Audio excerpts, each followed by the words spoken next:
So I keep thinking about this Jesse Mack Butler case, and every time I think about it, it pisses me off. And one aspect of the case that I never talked about, I don't think I talked about, was the way that he was allowed to plead guilty. So he pled guilty. He pled no contest. He didn't just straight plead guilty. He pled no contest, and I'm going to tell you why that's a problem. Okay. First, I will try and share my screen here. This is what I pulled from Grok, and it's just the basics, and that's all we need right now. So I looked up in Minnesota, we always talk about the Alford plea, and I guess that's something that is all over the United States. I didn't know if it was a specific case law in Minnesota or not. But apparently it's a U.S. Supreme Court case, North Carolina versus Alford, back in 1970.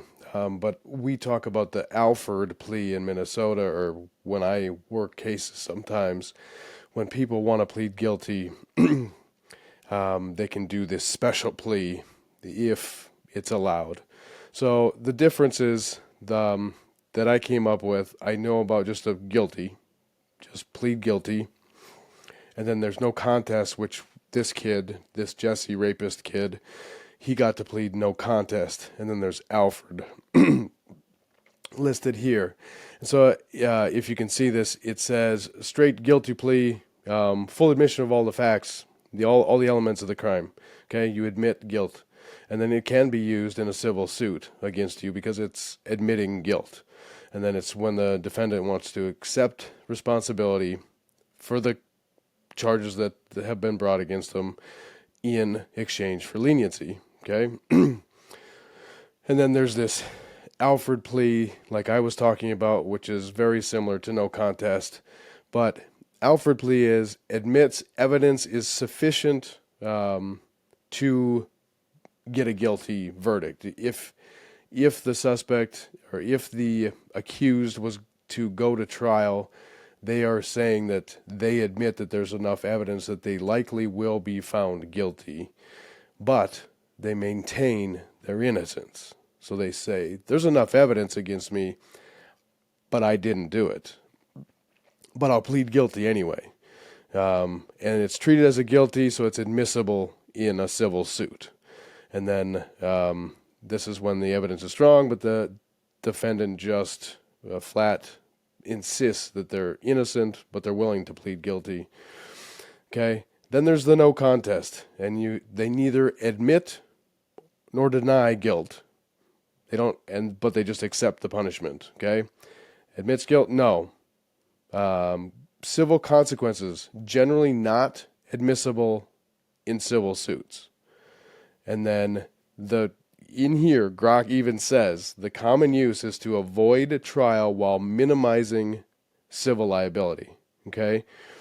So there you go. Not only is he getting away with a sweetheart deal because he gets 1 year probation for raping 2 girls multiple times, strangling them unconscious, recording one of them. I don't know if the recording is even him strangling her unconscious or if it's him raping her after he's strangled her. I'm not sure. There is some video that they found on his cell phone. The one girl had to have surgery. She had to go to the hospital. She had to have surgery because it was so bad. They were raped multiple times. They were raped with instruments. Do you remember one of the charges for both girls was rape by instrumentation, which is, I think in Minnesota we would use the term sodomy, using a object, something else. Sodomy can mean some other things too, but using an object of some kind. That was never disclosed as far as what that meant, but that is in there, rape by instrumentation. Okay, so all of that. There's all of that. The girls, the statements. There is video on his cell phone, evidence of one of these events. He did it to 2 separate girls over like 6 months. He dated one girl for 3 months and one girl for 3 months, something like that. Did it to both of them back to back. Okay, you have them kind of corroborating the behavior, the violence, all of that kind of stuff. You have the cell phone video. Okay, there's a lot there, and he got to plead no contest. Why that's such a big deal to me is that he doesn't admit guilt, which means that he doesn't have to provide a statement to the court that shows, yes, I admit to the elements of the crimes in this case. Okay, so elements of the crimes. If you look up in state statute what a crime is, in this case, first degree criminal sexual conduct. Something like that. That's what it would be in Minnesota. And this is first degree criminal sexual conduct. There's usually an age-based version. There is a coercion and or force version. And then there's all these different stipulations. There's all these different, if it happens multiple times, that's an element. That's an element that can be used in the charge to fulfill the charge, basically to meet the elements of the crime. And so if you straight plead guilty, you then have to go through each charge and admit to enough of the elements that make it, yes, okay, you have admitted to violating that state statute. So you have to admit to it. So when you do plead no contest, you don't admit guilt at all. So you don't have to say any of that kind of stuff. So this kid gets a year of probation, and when he's done, his criminal history is going to be sealed and wiped clean. Now, you may be able to dig that up later on, but it's going to be sealed, and he can come forward with things like, oh, I mean, yeah, they claim that I did that, but I didn't. But my attorney said that because of it was girls, and I was gonna get convicted anyway, and so I just went with it. But I didn't do anything wrong. And he can then, in a year, he can then claim that I didn't do anything. Whereas if he pled guilty, he would have on record admitted to the elements of the crime, and so it would be on record that he pled guilty. Very big difference in my analysis of this. And so there's that. That's the pleading guilty, the different pleas. Straight plea, you admit guilt, and you give up the elements of the crime. No contest, you don't admit or deny, you just say you accept the punishment. And then Alfred says that there's enough evidence to convict me, but I maintain my innocence. Here she is, Laura Austin Thomas, Payne County District Attorney, District 9 Attorney.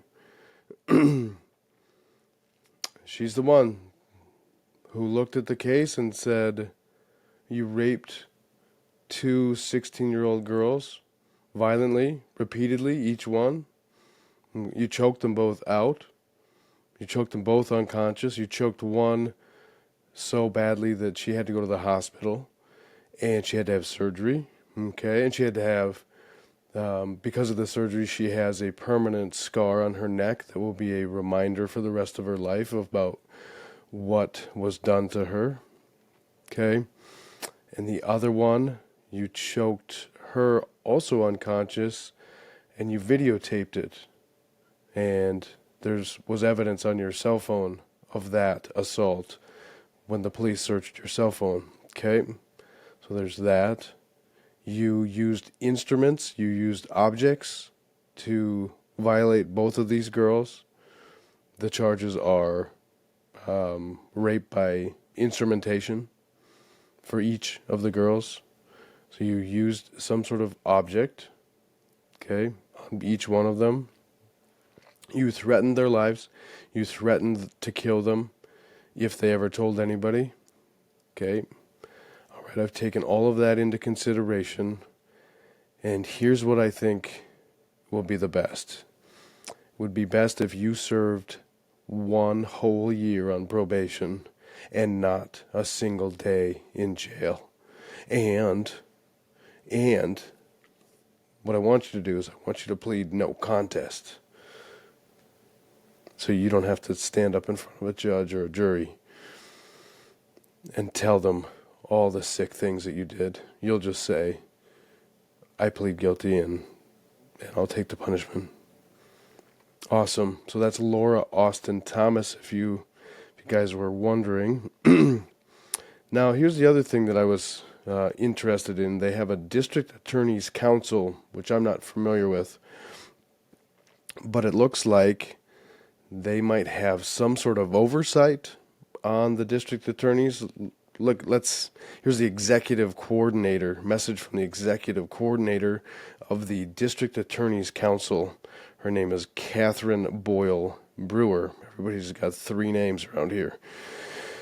The primary mission of the District Attorney's Council is to provide training and support for the 27 elected district attorneys and their staff. Together, we have a shared vision to seek justice, promote public safety, and elevate the voices of the crime victims as we serve our communities. Okay, that sounds great. Now, what do you do when you have district attorneys that do a horseshit job? What do? Do you guys have some sort of stake in this? Do you have some sort of authority to reprimand or retrain or something in a case like this? Do you have any oversight over any of these, any particular district attorneys in your area there? I'm just wondering if that Miss Brewer, Justice Integrity Service. Okay. Well, there you go. That's the District Attorney's Council for you. And that is the particular district attorney, Laura Thomas, I believe it was, who made this decision. So there you go. I had to share that. This case continues to tick me off when I think about all these elements of this, the crimes, and then the lack of any sort of justice at all in Payne County, Oklahoma. You guys have failed.